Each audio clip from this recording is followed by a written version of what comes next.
Hello everyone, passion to explore या आपल्या YouTube चॅनलमध्ये सर्वांचं स्वागत आहे. आता मी आहे कणकवली मार्केटमध्ये आणि आपण चाललो आहोत पुण्याला. तर आज आपल्या या व्हिडिओमध्ये कणकवली टू पुणे ही जर्नी आपल्याला बघायला मिळणार आहे. खूप दिवसानंतर हा व्हिडिओ बनवत आहे. काही कारणास्तव मला मध्ये व्हिडिओ बनवता येत नव्हता. तर नक्कीच जो काय नवीन परत एकदा ह्या यूट्यूब व्हिडिओसाठी रिस्टार्ट करतो, तर नक्कीच तुम्ही हे व्हिडिओ बघा, शेअर करा आणि अगोदरसारखा सपोर्ट आत्ताही द्या. तर आता मी आहे, तुम्ही बघू शकता कणकवली मार्केटमध्ये आहे. आपला नवीन ब्रिज बघू शकता. तर इथून आता आपण मुंबई गोवा हायवेने जाऊ. पुढे आपल्याला अनुस्कुरा मार्गे जायचं आहे. तर अनुस्कुरा मार्गे जाण्यासाठी आपण खारेपाटणमधून पण जाऊ शकतो. एक शॉर्टकट आहे जो डायरेक्ट पाचलमध्ये नेतो, पण तिथून मला जायचं नाही आहे. तर मी जाणार आहे राजापूर. त्याच्या पुढे एक ओनी म्हणून गाव आहे मुंबई गोवा हायवेला, आणि तिथे एक पाचल फाटा आहे. तर पाचल मार्गे आपण अनुस्कुरा घाटाने कराडला जाणार आणि कराडवरून मग पुणे बेंगलोर हायवेने आपण पुण्याला जाणार आहे. तर अशी जर्नी असणार आहे. तर नक्कीच हा व्हिडिओ बघा आणि या व्हिडिओचा आनंद घ्या. कारण हा जो रूट मी बघडला आहे अनुस्कुरा घाट, तो पूर्ण निसर्गमय रूट आहे. खूप कमी वाहने असतात. कमी वाहनं म्हणजे 4 व्हीलर्स वगैरे असतात, पण ट्रक्स वगैरे हेवी लोडेड व्हेकल्स इथे नसतात. त्याच्यामुळे खूप बरं वाटतं. आणि मेन म्हणजे हा प्रवास आनंददायी का आहे, तर तिथे निसर्गाचं एक वेगळंच चित्र आपल्याला बघायला मिळतं अनुस्कुरा घाटामध्ये. आणि तो जो प्रवास आहे ना, तो वेगळाच एक आनंद मिळून देतो. तर नक्कीच हा व्हिडिओ पूर्ण बघा. आता मी खारेपाटणच्या चेकपोस्टच्या इथे आलो आहे. इथून पुढे रत्नागिरी जिल्हा लगेच सुरू होत नाही, पुढे ॲक्च्युअल बॉर्डर पुढे आहे. पण इथे आपला खारेपाटणचं चेकपोस्ट आहे या नदीच्या आधी. आणि इकडे लेफ्ट साईडला, राईट साईडला मधुबन हॉटेल आहे. आणि हा जो राईट साईडला रोड आहे ना, इथूनच आपण मोसम करत पाचलला जाऊ शकतो. पण मला हा रोड एवढा माहीत नाही आणि एक्झॅक्टली त्याची कंडिशन काय मला माहीत नाही, त्यामुळे मी त्या रूटने जात नाही. तर इथून जो मी रेग्युलर जातो लाईक राजापूर, त्याच्या पुढे ओनी, आणि तिथून मी तो पाचलला जातो, तो रस्त्याने मी जातो. कारण तिकडचं मला रोड कंडिशन वगैरे बऱ्यापैकी माहीत आहे, कारण मी 2-3 वेळा तिथून प्रवास केलेला आहे. आता मी पोचलो आहे राजापूरच्या आधी जो खूप तीव्र उतार आहे ना, त्या ठिकाणी मी आहे. हा उतार खूप तीव्र आहे, त्यामुळे यावर स्पीड ब्रेकर देखील मध्ये मध्ये लावण्यात आली आहे. त्याच्यामुळे ह्या उतारावर असाल तेव्हा गाडी स्लोच चालवा, कारण अचानक जेव्हा स्पीड ब्रेकर येतो तेव्हा गाडी लगेच कंट्रोल होत नाही आणि त्या स्पीड ब्रेकरवरनं आपल्याला जावंच लागतं. आणि खूप सुंदर असा निसर्ग आहे इकडे येताना. तर आता आपण ॲक्च्युअली राजापूरमध्ये पोचलो आहे. हे राजापूरचं लेफ्ट साईडला राजापूरचं बस स्टँड आहे आणि लेफ्ट साईडने एक खाली रोड गेला आहे, तिथे राजापूरचे ॲक्च्युअल मार्केट आपल्याला बघायला मिळतं.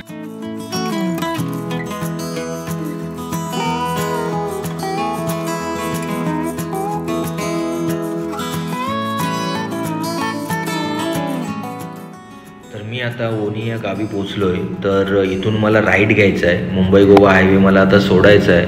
तर आता मी इथे सर्व्हिस रोडने ज्या ठिकाणी मला पाचल मार्गे जायचं आहे त्या ठिकाणी मी जाणार आहे. तर मुंबई गोवा हायवे आपल्याला कणकवलीपासून ओनीपर्यंत मुंबई गोवा हायवे आहे. पण आत्ता ओनीनंतर आपल्याला अनुस्कुरा घाटासाठी इथून राईट घ्यावा लागेल, जो रस्ता पाचल, नंतर अनुस्कुरा, नंतर डिरेक्टली कराड, आणि कराडवरून पुणे बेंगलोर हायवेने आपण पुण्याला जाऊ शकतो. तर कणकवली टू ओनी पूर्ण हायवे असल्यामुळे तेवढा रस्ता काही चांगल्या प्रकारचा असल्यामुळे काहीच प्रॉब्लेम नाही आला. पण ह्याच्या पुढे कसा रस्ता आहे, काय कंडिशन आहे मलाही माहीत नाही, कारण मी खूप दिवसानंतर चाललो आहे.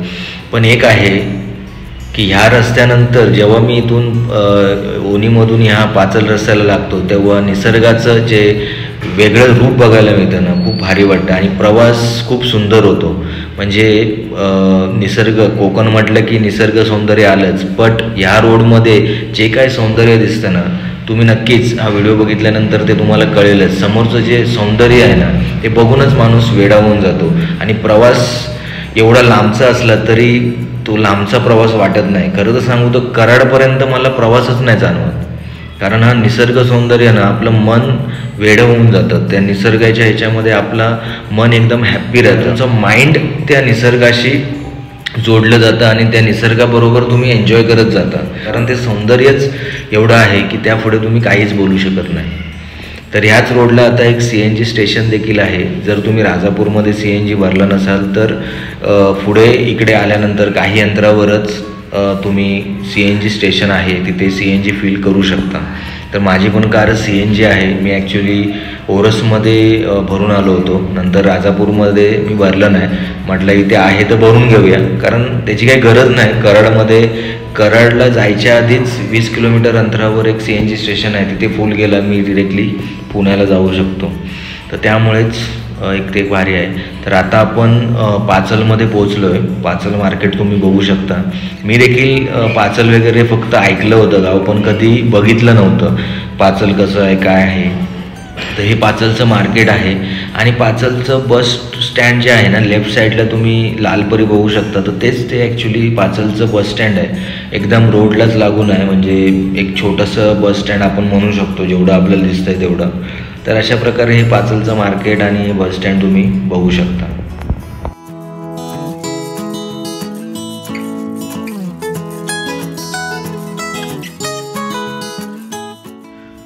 तर अनुस्कुरा घाटाच्या पायथ्याशी आपण आलो आहे. इथे बोर्ड लिहिलेला आहे की अनुस्कुरा घाटाची सुरुवात होते म्हणून. तर इथे हा एक चेकपोस्ट आहे अनुस्कुरा घाटाच्या सुरुवातीलाच.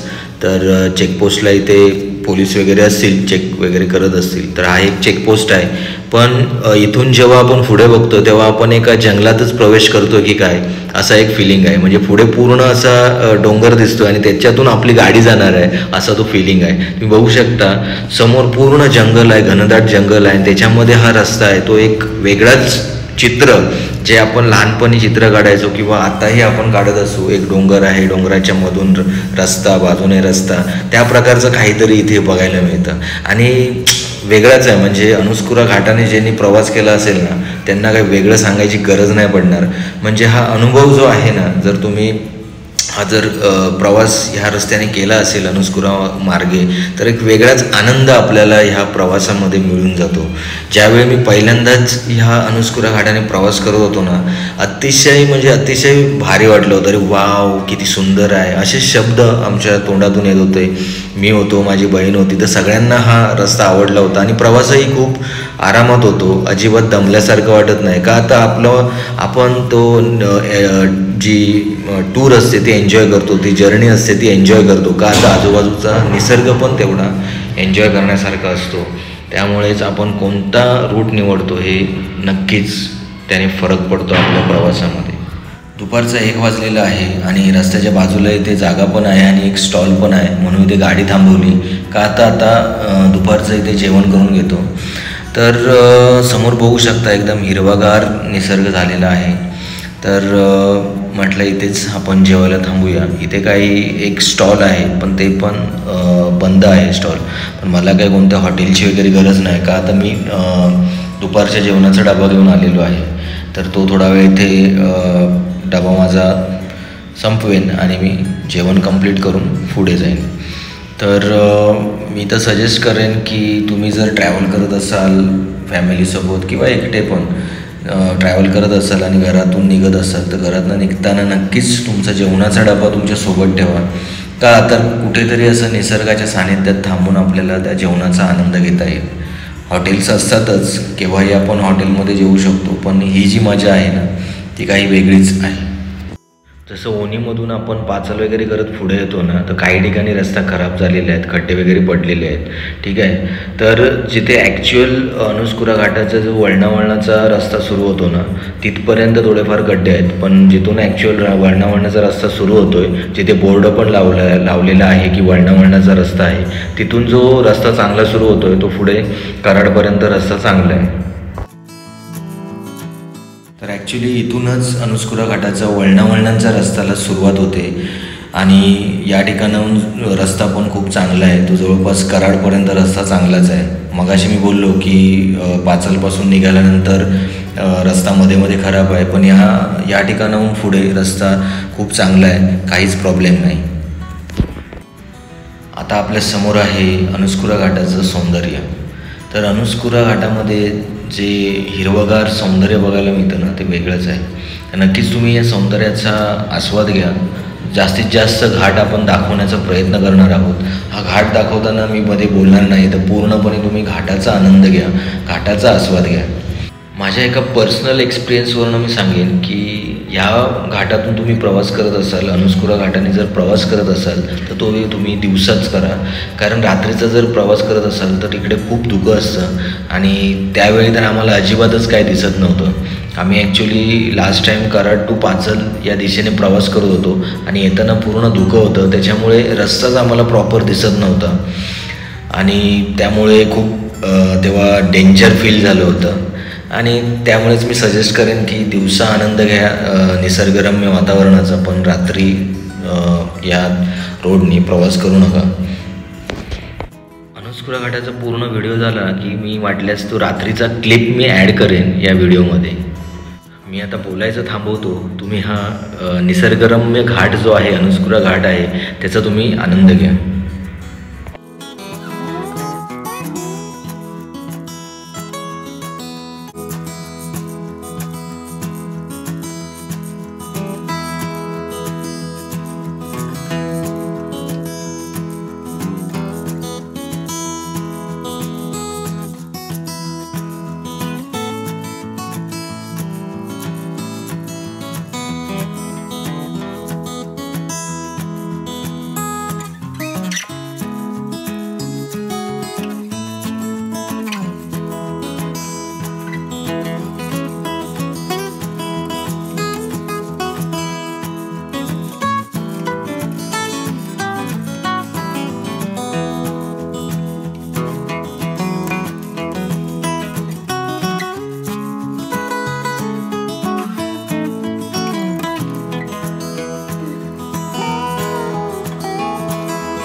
अनसकुरा घाट आता संपलेला आहे आणि मी एक छोटीशी क्लिप जी आहे ना, जी आम्ही रात्रीचा प्रवास केला होता ना, तो मी थोडीशी क्लिप आहे ना ती ॲड करतो, म्हणजे तुम्हाला पण अंदाज येईल की रात्रीचा प्रवास इथे केला पाहिजे की नाही केला पाहिजे.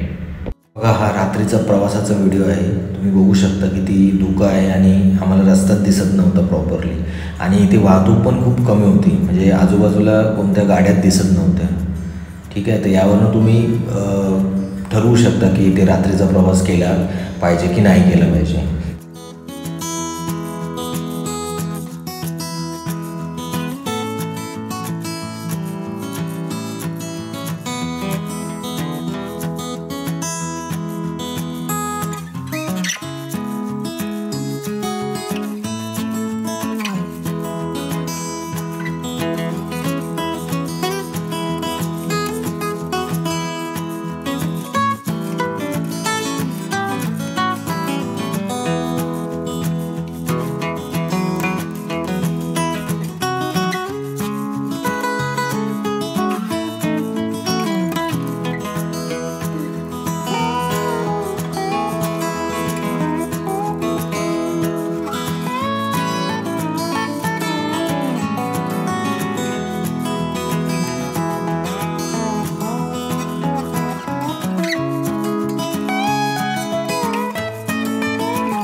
घाट कंप्लीट केल्यानंतर थोडा रस्ता अरुंद रस्ता होतो, आय थिंक 1-2 किलोमीटर असेल. त्याच्यानंतर मग हा चांगला रस्ता पूर्ण कंटिन्यू आहे. या चांगल्या रस्त्याबरोबरच इथलं निसर्ग सौंदर्य पण खूप चांगलं आहे, त्याच्यामुळे प्रवास करायला खूप मजा येते. तुम्हाला पण आवडला असेल तर नक्कीच कमेंट करून सांगा हा रस्ता आणि हा प्रवास. आणि तुम्हालाही जर वाटत असेल ह्या रस्त्याने एकदा तरी प्रवास केला पाहिजे तर नक्कीच कमेंट करून सांगा. आम्हाला हे वाटतं ह्या रस्त्यावरून प्रवास केला पाहिजे, या अनसकुरा घाटमार्गे एकदा तरी कोकणात गेलं पाहिजे. आता हे बघू शकता किती सुंदर वातावरण आहे, म्हणजे ढगाळ वातावरण झालं आहे, आजूबाजूला हिरवळ आहे. वा, काय म्हणजे शब्दच नाही, जे काय सांगायचं आहे ते तुम्हाला पुढे या व्हिडिओच्या मार्फतच दिसतं आहे. त्याच्यामुळे मी बोलायची गरजही मला वाटत नाही, एवढं सुंदर वातावरण तुमच्या समोर आहे.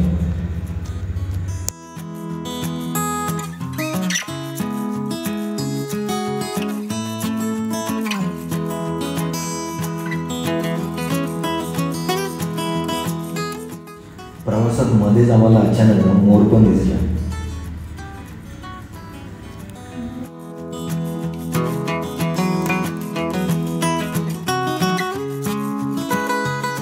आता आपण मलकापूरमध्ये पोहोचलो आहे. हे मलकापूरचं मार्केट तुम्ही बघू शकता. पुढे जाऊन आपल्याला कराडसाठी राईड घ्यायचा आहे. सरळ पुढे गेलो तर आपण आंबाघाटाने रत्नागिरीला जाऊ शकतो. तर इथून आपल्याला राईड घ्यायचं आहे कराडसाठी.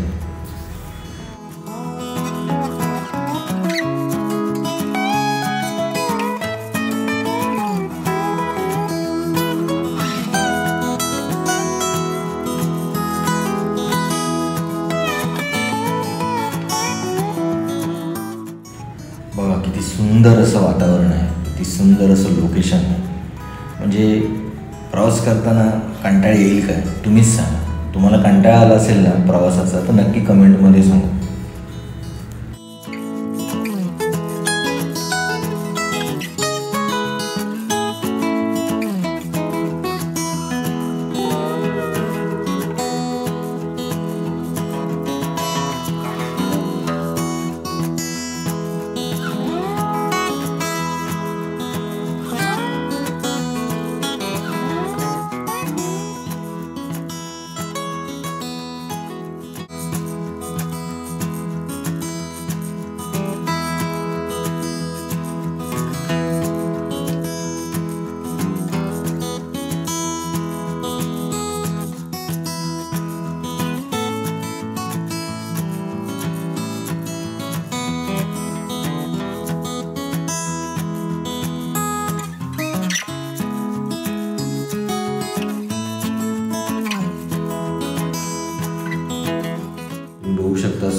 आपले आहे पुणे बेंगलोर हायवे.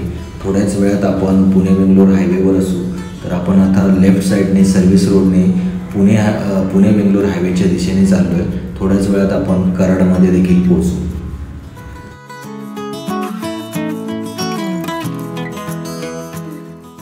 फायनली आता आपण पुणे बेंगलोर हायवेवर आहोत. आता काहीच अंतरावर माझ्यामध्ये 7 किलोमीटरवर कराड आहे. कराडमध्ये त्या ब्रिजच्या खाली ट्रॅफिक नसलं पाहिजे, कारण गेल्या वेळी मी जवळपास अर्धा तास त्या ट्रॅफिकमध्ये अडकलो होतो. आय होप की तिथे ट्रॅफिक नसेल.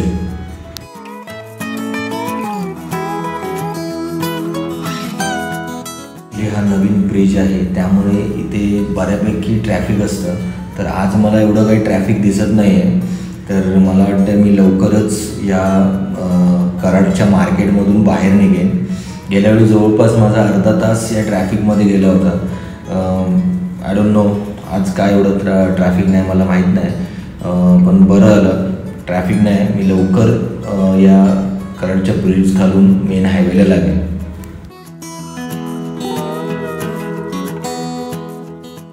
बरं झालं आज मला ट्रॅफिक नाही मिळालं आणि माझा अर्धा तास वाचला. तर आता आपण पुढे मुंबई गोवा हायवे पुणे बेंगलोर हायवेने आपण निघालो आहे. आता पुढे काय हा हायवे सगळ्यांना माहीतच आहे. तर पुढे आपण डिरेक्टली पुण्यामध्येच भेटू.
काहीच वेळात पुण्यामध्ये पोचू.